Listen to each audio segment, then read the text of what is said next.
की वैल्यू, तो ए की वैल्यू आपको मिल जाएगी 4r/√3। तो ये भी आपको याद रखना है, ये फॉर्मूला भी आपको याद रखना है। पैकिंग एफिशिएंसी तो इंपॉर्टेंट है ही, साथ साथ में ये फॉर्मूला भी इंपॉर्टेंट है। कभी इनके बीच में ऑर्डर डिफाइन करने के लिए भी आता है कि आपको एससीसी, बीसीसी और एफसीसी में क्या करना है, ऑर्डर डिफाइन करना है ऑफ पैकिंग एफिशिएंसी।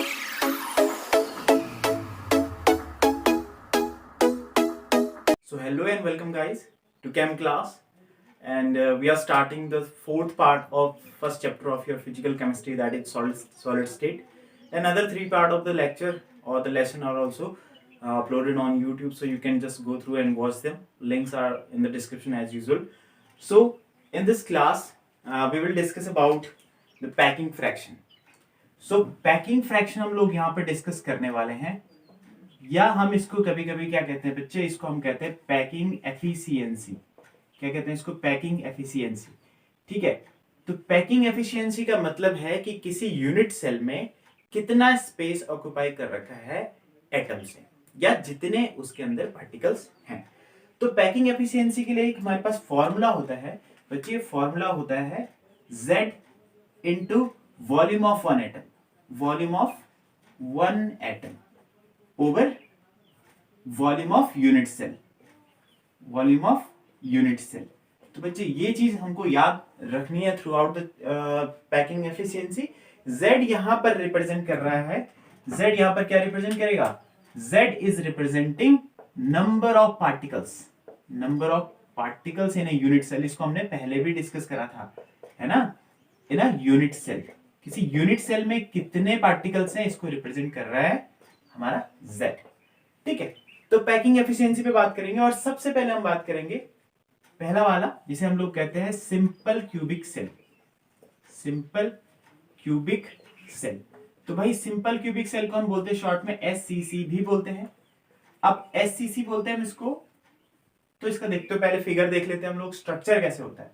तो स्ट्रक्चर अगर हम देखें इसका, तो आपने पहले हमने इस पे डिस्कस करा था कि भाई एससीसी में क्या होता है, जो पार्टिकल्स होते हैं they are present only at corners. वो केवल कॉर्नर्स पर प्रेजेंट है, यानी कुछ इस तरीके से केवल कॉर्नर्स पर वो आपको प्रेजेंट दिखेंगे। इसको मैं इस तरह से कर देता हूं, ठीक है बच्चे, ये केवल कॉर्नर्स पर प्रेजेंट है, यानी 8 कॉर्नर्स पर। अगर मैं इस वाले एच को यहां पर देखूं तो मेरे को ये कुछ इस तरीके से दिखेगा, इस तरीके से। यानी ये जो हमारे पास लेंथ है, दिस इज ए, ये एज लेंथ है बच्चे। ये जो यूनिट सेल की क्या है? एज लेंथ, हमने पढ़ा था। तो एज लेंथ ए जो रिप्रेजेंट कर रही है, ये इक्वल टू है कितने स्पेयर के रेडियस की? 2 स्पेयर के रेडियस की। तो ए इज इक्वल टू हो जाएगा हमारे पास 2r। ठीक है बच्चे, अब यहां से हमें क्या मिल जाएगी? ए की वैल्यू हमें मिल गई। अब इस इक्वेशन को आपको याद रखना है फर्दर जो न्यूमेरिकल्स हमारे पास आएंगे। कई सारे न्यूमेरिकल्स में ऐसे रिलेशन वाले क्वेश्चन जरूर पूछे जाते हैं, तो इसलिए आपको ये चीज याद रखनी है, रेडियस ऑफ एससीसी सेल। ठीक है, तो ये आपको याद हो गया ए, ये आपको पता चल गया। चलो अब यहां पर हम निकाल रहे पैकिंग एफिशिएंसी। अगर मैं इसकी पैकिंग एफिशिएंसी निकाल रहा हूं तो वो क्या होगा? मैंने कहा Z, फॉर्मूले पे डायरेक्टली फॉर्मूले पे बात कर लेते हैं। Z that is number of particles present in a unit cell. तो भाई इसमें कितने पार्टिकल्स प्रेजेंट होते हैं? हमने पहले पढ़ा था कि 1/8 कंट्रीब्यूशन होता है हर एक पार्टिकल का, और टोटल कितने पार्टिकल्स होते हैं यहाँ पे? 8 पार्टिकल्स होते हैं।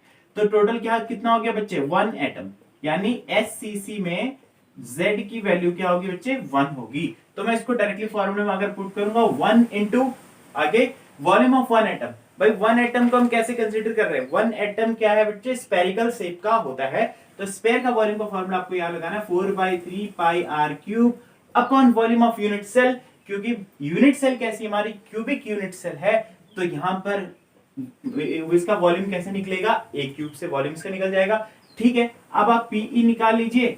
तो बच्चे हमने लिखना है 4/3 पाई r क्यूब, इसको कर लेते हैं। ए क्यूब की जगह हमें क्या लिखना है? देखो ए की वैल्यू हमने यहाँ पे से निकाल रही थी, ए इज 2r, तो 2r का आप होल क्यूब कर लीजिए। ठीक है, फिर आपको इसको सॉल्व करना है, और अगर आप सॉल्व करेंगे तो देखो ये हो जाएगा 4 पाई r cube upon 3 into 8r cube. देखो r क्यूब से तो r क्यूब कैंसिल हो गया बच्चे, 4 से ये 2 टाइम्स कैंसिल हो गया। अब देखो यहाँ पे पैकिंग फ्रैक्शन मेरे पास कितना आ रहा है? यहाँ पर आ रहा है मेरे पास π/6। अब देखो जब भी हमें एफिशिएंसी चेक करनी है तो एफिशिएंसी हम परसेंटेज के टर्म्स में चेक कर सकते हैं। तो अगर आपको इसको एफिशिएंसी को परसेंटेज में लगाना है तो all you need to multiply it with by 100। ठीक है, ये आपको 100 से मल्टीप्लाई करना पड़ेगा। तो मैं इसको अगर 100 से मल्टीप्लाई करता हूँ, पाई की वैल्यू 3.14 रखता हूँ, तो मेरे पास यहाँ पे पैकिंग फ्रैक्शन मिल जाता है 52.4%। ठीक है भाई, यानी आपकी जो एससीसी सिंपल क्यूबिक सेल है दैट इज 52.4% पैक्ड। इसका मतलब कि जो एटम्स ने इसके अंदर स्पेस ऑक्युपाई करा है that is 52.4% of the volume of unit cell, यानी 47.6% वॉल्यूम क्या रहेगी, एम्प्टी रहेगी, खाली रहेगी। ठीक है ना, तो ये बच्चे सिंपल क्यूबिक सेल के बारे में बात हो गई। अब हम बात करते हैं हमारा नेक्स्ट पार्ट, जिसमें हम पैकिंग एफिशिएंसी निकालेंगे बीसीसी क्यूबिक सेल की। तो बीसीसी के लिए निकालते हैं। सो देखो बच्चे, इस बार हमें निकालना है बीसीसी यानी body centred cubic cell. Second है हमारे पास body centred cubic cell, body centred cubic cell. ठीक है, इसको हम शॉर्ट में क्या बोलते हैं, बीसीसी बोलते हैं। ठीक है, तो देखो यहां पर हमें क्या करना है, सबसे पहले आप इसका स्ट्रक्चर समझ लो एक बार कि बीसीसी का क्या सिस्टम होगा। क्यूबिक सेल है, बिल्कुल है क्यूबिक सेल। अब इसमें जो पार्टिकल्स हैं एज यूजुअल कहां पे होंगे, एक तो आपके कॉर्नर्स पे प्रेजेंट होंगे, है ना, कॉर्नर्स पे प्रेजेंट होंगे, और दूसरा आपका एक पार्टिकल जो होगा या एक एटम सेंटर में भी प्रेजेंट होता है। तो ये रहा हमारा सेंटर वाला एटम, इसको मैं थोड़ा इस तरह से दिखा देता हूं, ये हमारा सेंटर वाला एटम है। अब यहां से अगर मैं z की वैल्यू निकालूंगा तो आप बोलोगे 1/8, तो कॉर्नर वाले पार्टिकल्स का कंट्रीब्यूशन हमारे पास हो गया 1/8 × 8।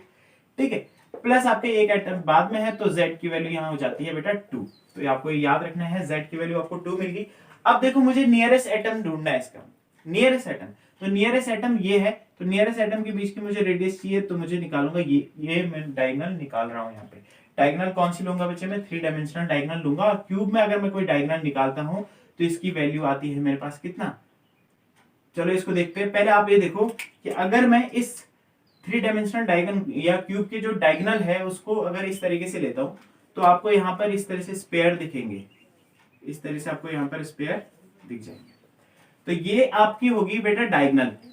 ठीक है, अब यहाँ पे देखो कितने आर हैं, रेडियस देखो यहाँ पे हो गए 4r, हर एक स्पेयर की r, ये जो मिडिल में है उसकी फिर यहाँ पे 2 आप रेडियस काउंट करेंगे, और लास्ट में हमारा फाइनली ये वाला आ गया, इसका भी एक रेडियस यहाँ पे काउंट होगा। यानी मैं यहाँ पे लिख सकता हूँ कि जो √3a है, √3a समझ रहे हो, डायगोनल की लेंथ यहां से लेके यहां तक की लेंथ वो है √3a, किसके बराबर है, 4r के बराबर है। ठीक है, अब आप ये मत बोलना √3a कहां से आया, √3a आता है आपका कहां से, जब आप डायगोनल निकालते हैं किसी क्यूब में, ये वाला पार्ट, ये वाली आप साइड निकालोगे अगर डायगोनल तो आपको मिल जाएगा √3a, तो दैट इज 4r। अब यहां से आप निकालोगे a की वैल्यू, तो a की वैल्यू आपको मिल जाएगी 4r/√3। तो ये भी आपको याद रखना है, ये फॉर्मूला भी आपको याद रखना है। पैकिंग एफिशिएंसी तो इंपॉर्टेंट है ही, साथ साथ में ये फॉर्मूला भी इंपॉर्टेंट है। रेडियस वाली कैलकुलेशंस को कैलकुलेट करने में ये काम आने वाला आपका। अब यहाँ पे पैकिंग फ्रैक्शन निकाल लीजिए। पैकिंग फ्रैक्शन क्या हो जाएगा, ये तो इजी है। अब सीधे z की वैल्यू आप क्या रखोगे, z की वैल्यू आप रखोगे 2 multiply by volume of one atom that is 4/3 πr³ upon, यहाँ पर आ जाएगा क्या, यहाँ पर आ जाएगा बेटा वॉल्यूम ऑफ यूनिट सेल, या मैं यहां पर रख सकता हूं 8/3 πr³ अपॉन a³ की जगह मुझे रखना है, क्या रखना है, 4r/√3 का क्यूब बच्चे। ठीक है, अब इसको मैं प्रॉपरली सॉल्व करूंगा तो मेरे पास आंसर जो आएगा वो आएगा 68%। यानी जो बीसीसी में जो पैकिंग एफिशिएंसी है दैट इज 68%। आप इसकी वैल्यूज को इजीली कैलकुलेट कर सकते हो, ये तो कैलकुलेशन का पोर्शन है, तो ये आपको निकल जाएगा 68%। तो ये हमने बॉडी सेंटर्ड क्यूबिक सेल की बात करी, इसमें पैकिंग एफिशिएंसी क्या है, एससीसी से ज्यादा है, यानी सिंपल क्यूबिक सेल से ज्यादा है यहाँ पर पैकिंग एफिशिएंसी। अब लास्ट पार्ट में हम बात करते हैं एफसीसी यानी फेस सेंटर्ड क्यूबिक सेल में पैकिंग फ्रैक्शन की।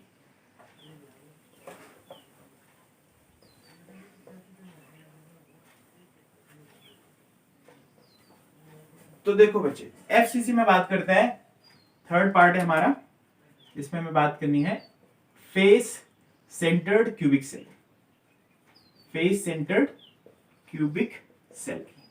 अब देखो भाई, फेस सेंटर्ड क्यूबिक सेल में हमें निकालना है बेटा, जिसको हम लोग शॉर्ट में क्या कहते हैं, एफसीसी बोलते हैं।